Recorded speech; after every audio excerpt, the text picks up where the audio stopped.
Hey everybody, it's Master Galengeist here, bringing you my review for Secret Empire Issue 10, and I really like this comic. This, I think, was a pretty good end to the Secret Empire. Now granted, I don't think it completely,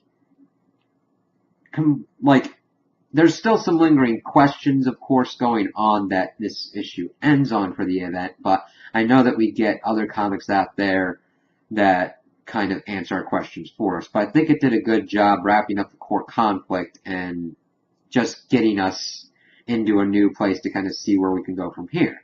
And one of the highlights I really liked in this issue was the art. I like Steve McNiven's pencils and stuff in this because one of the first kind of events that I got into collecting was the Civil War one, and I really love the art style there, and it was really nice to see it really well done here with like the way he does facial features and action sequences. I just really like.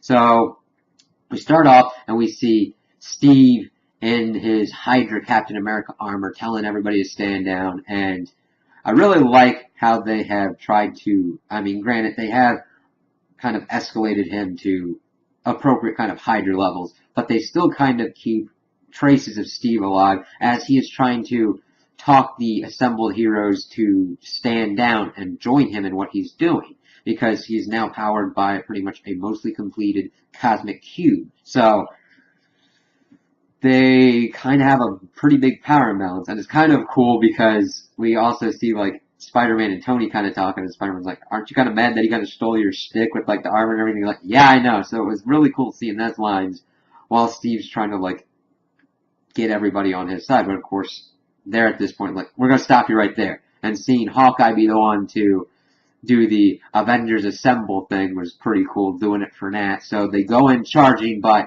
it doesn't do anything. He's pretty much on the level of a god at this point.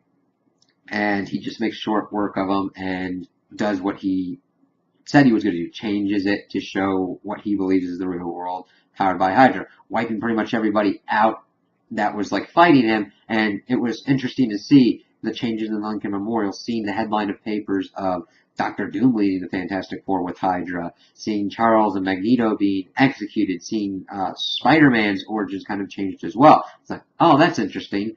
But of course, we find out that Sam has that one last piece of the Cosmic Cube in his possession. And of course, he's like, it ain't over till the fat lady sings, and Steve's still calling him Sam, but Sam is pushing Captain America. And I'm like, yes, you need to do that, Sam. You're a good Captain America. You are a Captain America. Steve gave you that shield. You know? So, of course, we see him going up, and we're thinking, alright, what's he going to do? We even see a panel reminiscent of Steve going to face Thanos. And then we see Sam offer Steve the last cube fragment saying, Hail Hydra. He's like, oh, this is different. Glad you come around. He's like, you also have something else that belongs to me. And he offers him the shield as well. So then Steve reintegrates the last cube fragment. We see it doing its power thing. And then it fizzles out. And he's like, where's the cube and everything? And we find out in the next kind of page that this was Sam, Bucky's, and Ant-Man's plan all along. And what had happened was that Lang and Bucky shrunk down to get into the Cosmic Cube, and essentially to get to Kobik, because they knew the only way to really beat Steve at this point was to get Kobik to wrangle it, because Kobik's, of course, the embodiment of the Cosmic Cube, to do whatever the hell she wants. So, of course, they go and do that, and then we switch in and we see Kobik. We see Steve, the regular Steve, running around trying to find Kobik, and she's like, I'm sorry, he's horrible. I thought he would be better, but he's horrible. And she's like, we can just hide here. And then Steve's like, listen, I've fought fascists like this guy before. They don't stop. What you have to do is you have to stand and you have to fight.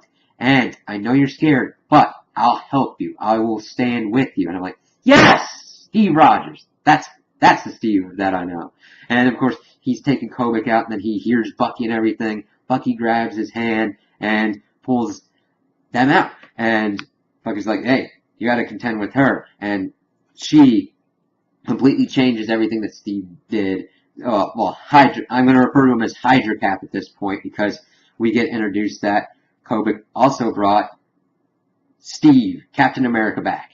And he's like, yes, alright, let's see how this goes. And Kobik has changed everything back. We've got all the heroes back. And, of course, Sam tells Bucky that this is Steve's. And we get a really cool fight between Captain America and Hydra Cap. And it's really, I like how they did it with like talking about how it was like fighting for the heart and soul, and then the whole world watching, and then just seeing people be like, that's Captain America.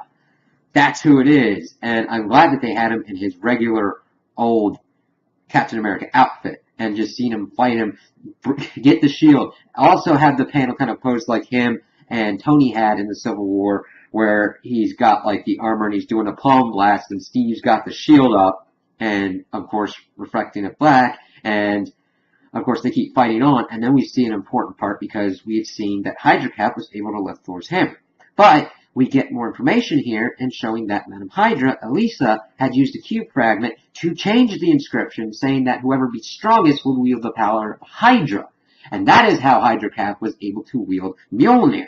Now, it's back to whoever, if they be worthy, shall wield the power of Thor. And then we get one of the most awesome scenes, because the fight has gone down at this point, and Hydra Cap sees his only option of defeating Captain America is to get Mjolnir. So he tries to lift it up, and he's like, no, what? And then he's like, let me try that. And then regular Captain America just takes it and beats the shit out of him and blasts his armor with Mjolnir. And it's like, the comic is worth it for that panel alone, pretty much, because it's just like, yes, that's so awesome. I knew it was probably going to come out something like that, but it was just really awesome.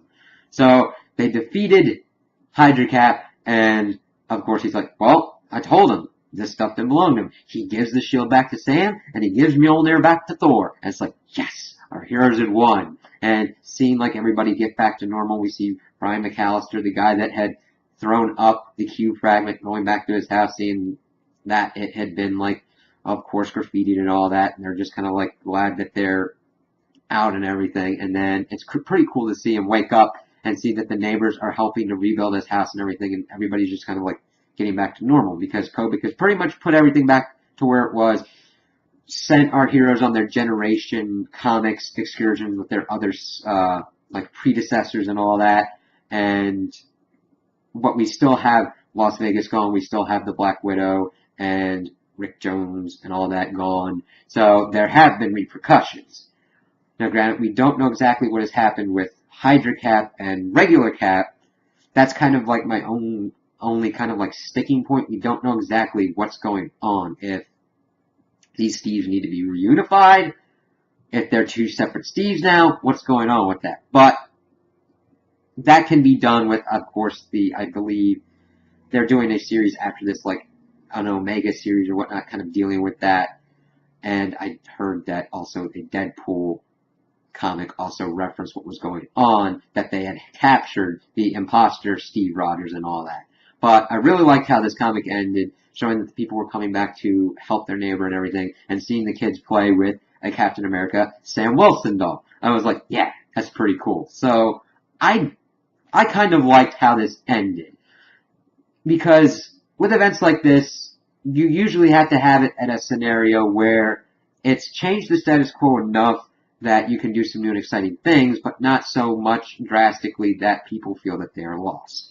I know it's a tricky balancing act for event comics like this to do, but I really liked how they were able to do I believe is a satisfying conclusion to this, and hopefully kind of do some more things to kind of like figure out what's going on with regular Steve Rogers and Hydra Cap, and what's going to be going on with that, and how Steve is going to like repair the image of Captain America following up with this, because granted that's going to be hard for him, but I like that kind of challenge set forth for him. If there's anybody to go through with that, that's him. Now I wonder how they're going to explain this stuff, because I know that Sam Wilson is still going to have his own comic, but it's going to be Falcon, so I kind of want to know what's going on with that, because I didn't mind having like two Captain Americas with like Steve and Sam, because you got two different kind of things. So it'll be kind of cool to see how that all kind of shapes out. But overall, I think this is a pretty good ending to Secret Empire. Really good artwork, really good action sequences, and a nice kind of conclusion to this Cap-centric storyline that they had. So those are my opinions on the issue. Tell me what you guys think in the comments below. If you liked it, if you didn't like it, if you agree with me, if you disagree with me. Also like and subscribe, and I hope you have a good day.